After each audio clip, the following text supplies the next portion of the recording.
नमस्कार। आज हम देवी युग की काव्य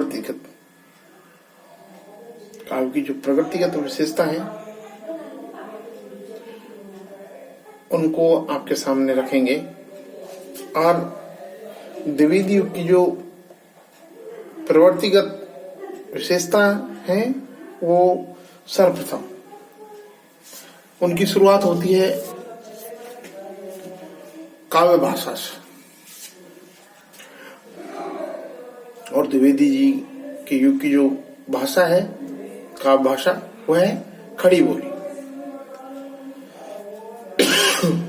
भारतेंदु युग में गद्य की भाषा खड़ी बोली हो चुकी थी, किंतु काव्य के लिए खड़ी बोली को कर्कश और अनुपयुक्त मानकर ब्रज भाषा में ही काव्य रचा जा रहा था।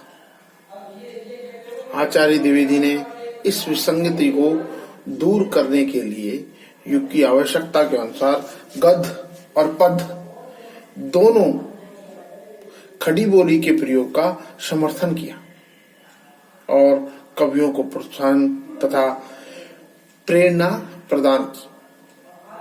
खड़ी बोली हिंदी की वास्तविक और भारतेंदु युग में नाटक, उपन्यास, निबंध, जीवन चरित्र आदि के लिए प्रयुक्त करके स्वीकार कर लिया गया। अब गद्य और पद्य में खड़ी बोली तथा ब्रज भाषा के प्रयोग का दोहरापन बेतुका लगता था। अतः महावीर प्रसाद द्विवेदी ने कामता प्रसाद गुरु के हिंदी व्याकरण के आधार पर खड़ी बोली को शुद्ध परिष्कृत करने और काव्य के लिए उसका प्रयोग करने का आंदोलन चलाया। द्विवेदी युग हिंदी गद्य का स्वर्ण काल कहला सकता है। इस युग में प्रसाद जैसे नाटककार, प्रेमचंद और चंद्रधर शर्मा गुलेरी जैसे कथाकार, बाबूश्याम सुंदरदास और आचार्य शुक्ल जैसे निबंधकार और समालोचक हुए। भारत भारती ने खड़ी बोली का वर्चस्व काव्य क्षेत्र में खड़ा कर दिया। आचार्य द्विवेदी के दिशा निर्देशों में ही खड़ी बोली को सुबोधता, शुद्धता और रसानुरूप गरिमा प्राप्त हो सकी। मर्यादाओं और आदर्शों की स्थापना पर बल देना द्विवेदी युग के कवियों की एक प्रमुख विशेषता रही है। द्विवेदी युग के काव्य में नैतिकता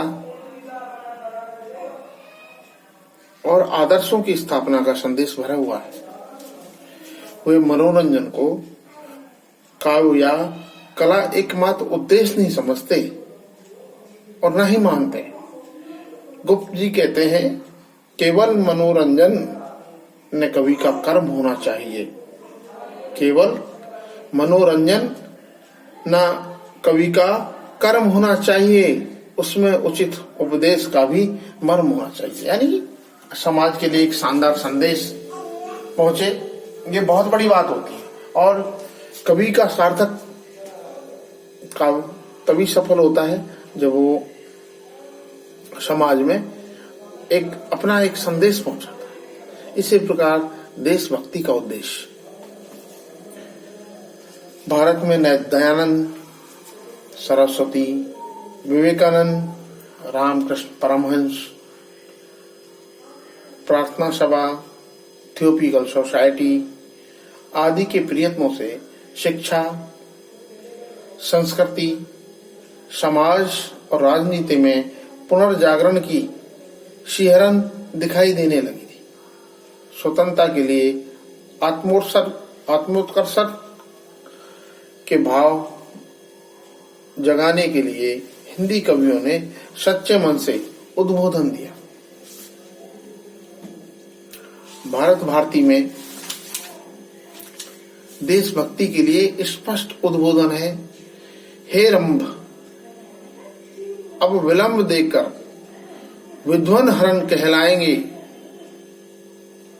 हे रंभ अब अवलंब देकर बुधनहर कहलाएंगे, भगवान भारतवर्ष को फिर पुण्य भूमि बनाएंगे। हे रंभ, अब अवलंब देकर बुधनहर कहलाइए, भगवान भारतवर्ष को फिर पुण्य भूमि बनाइए। इस प्रकार उनके काव्य में देशभक्ति से रचित रचनाएं हुई।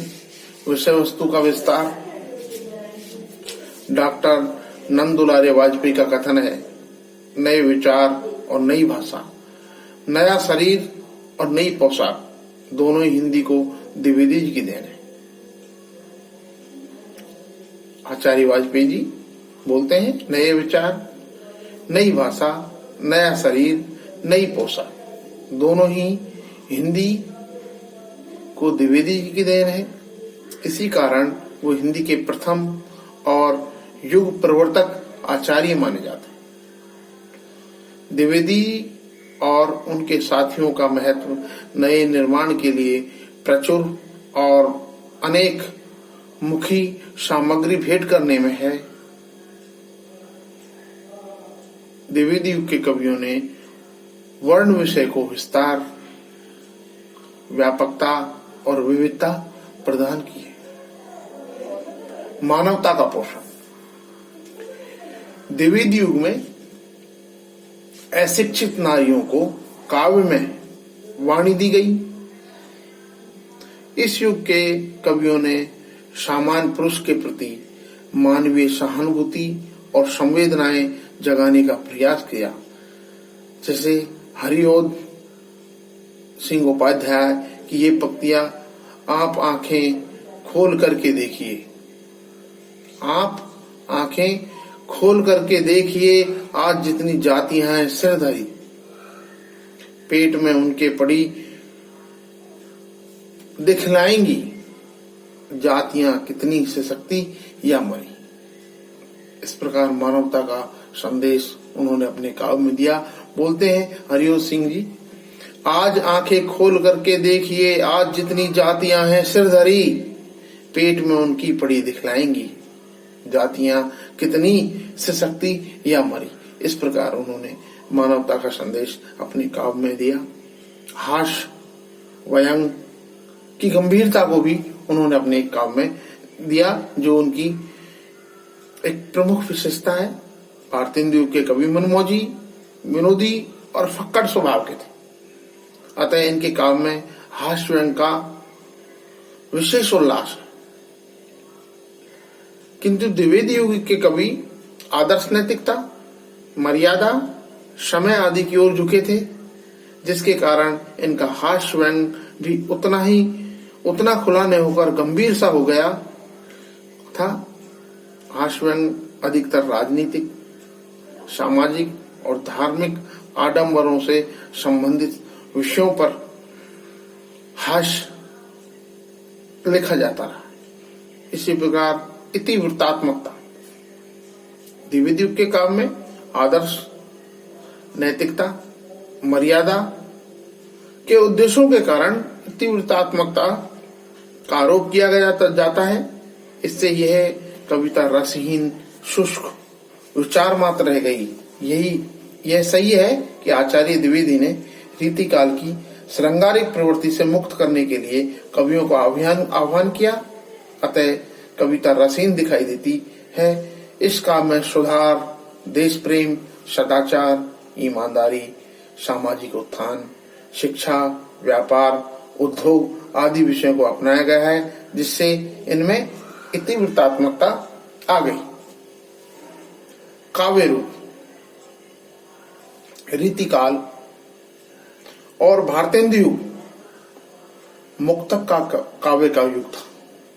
रीतिकाल और भारतेंदु युग दोनों मुक्तक काव्य के युग थे, किंतु इस युग में आचार्य हजारी प्रसाद द्विवेदी की प्रेरणा से मुक्तक, प्रगति और प्रबंध के क्षेत्र में व्यापक प्रगति हुई।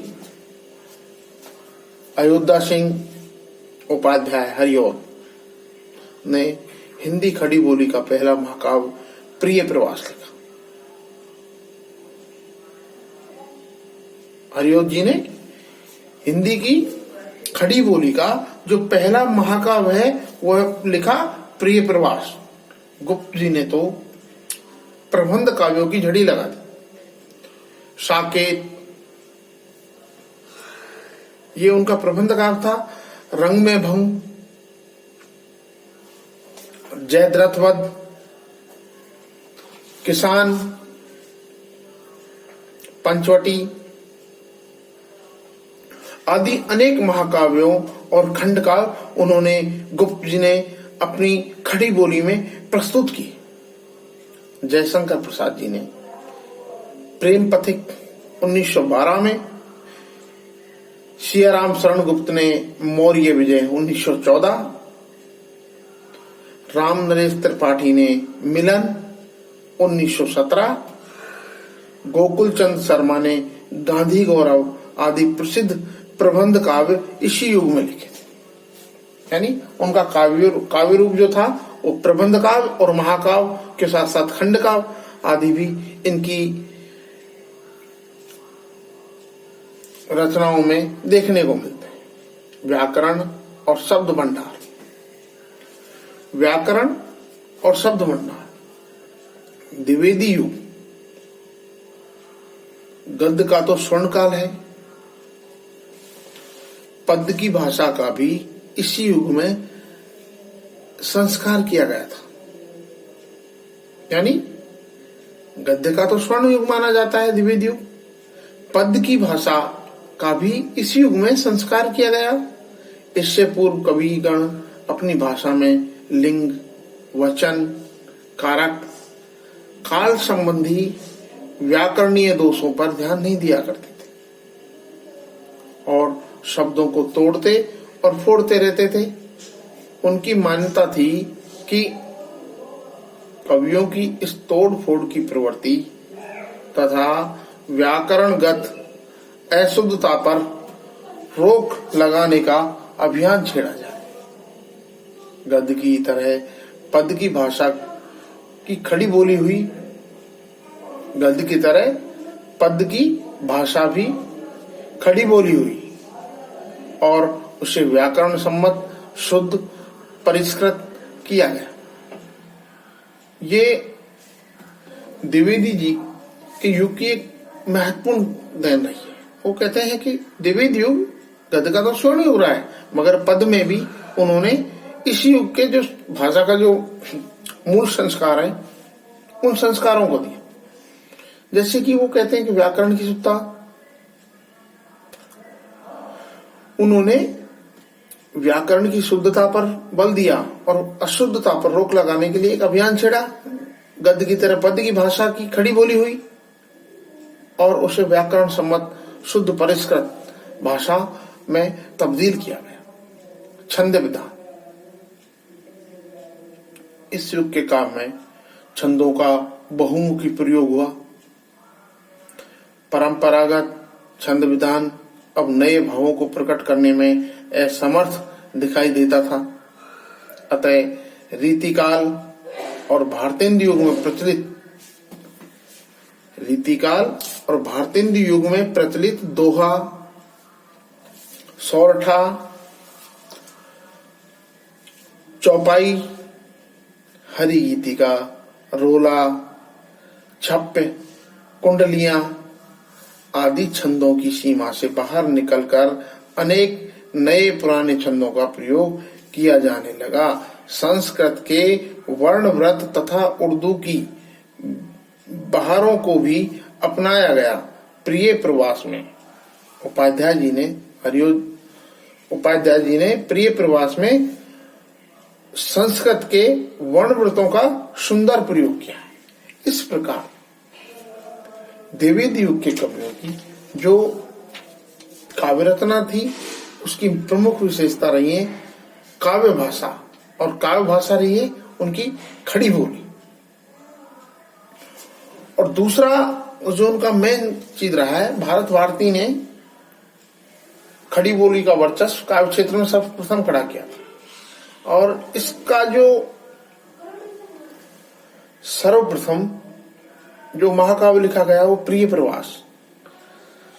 भारत भारती खड़ी बोली का वर्चस्व काव्य क्षेत्र में खड़ा कर दिया।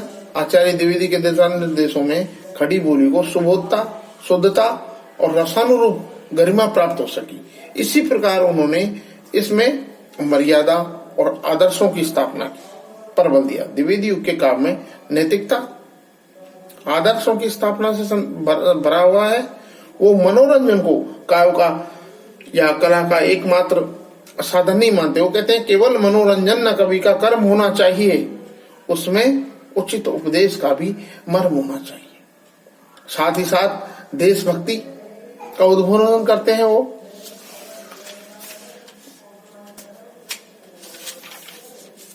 हे रंभ अब अवलंब देकर विधन हर कहलाइए, भगवान वर्ष को फिर पुण्य भूमि बनाइए। इस प्रकार उन्होंने देशभक्ति के लिए आदर्श प्रस्तुत किया। विषय वस्तु का विस्तार, नए विचार, नई भाषा, नया शरीर, नई पोशाक, दोनों ही हिंदी को द्विवेदी जी की देन है। ऐसा डॉक्टर नंदुलाल वाजपेयी जी कहते हैं, मानवता का पोषण आप आंखें खोल करके देखिए, आज जितनी जातियां हैं सिरधरी, पेट में उनके पड़ी दिखलाएंगी जातियां कितनी सशक्ति या मरी। हास्य व्यंग में भी उनकी गंभीरता रही है। उन्होंने जिस हास्य व्यंग भी उतना खुला न होकर गंभीर कर दिया। हास्य व्यंग अधिकतर राजनीति, सामाजिक और धार्मिक आडंबरों से संबंधित रखा। उन्होंने भारतीय युग में जो कवि मनमोजी, विनोदी स्वभाव, फक्कड़ स्वभाव के थे, अतः इनके काव्य में हास्य रंग एक विशेष उल्लास रहा हुआ है। मगर वाजपेयी जी के अनुसार नई भाषा, नया शरीर और नई पोशाकें, दोनों ही हिंदी को देने का जो देन है वो द्विवेदी जी की। काव्य रूप, हिंदी खड़ी बोली का पहला महाकाव्य प्रिय प्रवास। गुप्त जी ने प्रबंध काव्यों की झड़ी लगा दी और प्रबंध काव्य में साकेत, रंग में भंग, जैद रथवध, किसान पंचवटी आदि अनेक महाकाव्य और खंड काव्य प्रस्तुत किए। जयशंकर प्रसाद जी ने प्रेम पथिक, सियाराम शरण गुप्त ने मौर्य विजय, रामनेस त्रिपाठी ने मिलन, गोकुल चंद शर्मा ने गांधी गौरव आदि प्रसिद्ध प्रबंध काव्य इसी युग में लिखे। व्याकरण और शब्द भंडार उन्होंने, आचार्य द्विवेदी ने कवियों की तोड़ फोड़ की प्रवृत्ति तथा व्याकरणगत अशुद्धता पर रोक लगाने के लिए एक अभियान छेड़ा और गद्य की तरह पद की भाषा भी खड़ी बोली हुई और उसे व्याकरण सम्मत शुद्ध परिष्कृत किया गया। छंद विधान, इस युग के काम में छंदों का बहुमुखी प्रयोग हुआ। परंपरागत नए भावों को प्रकट करने में असमर्थ दिखाई देता था, अतः रीतिकाल और भारतीय हिंदू में प्रचलित दोहा, सौठा, चौपाई, हरि गीतिका, रोला, छप्पे, कुंडलियां आदि छंदों की सीमा से बाहर निकलकर अनेक नए पुराने छंदों का प्रयोग किया जाने लगा। संस्कृत के वर्णव्रत और उर्दू की बहरों को भी अपनाया गया। प्रिय प्रवास में हरिओद ने संस्कृत के वर्णव्रतों का सुंदर प्रयोग किया। ये द्विवेदी युग के जो कवि थे उनकी प्रमुख विशेषताएं। धन्यवाद।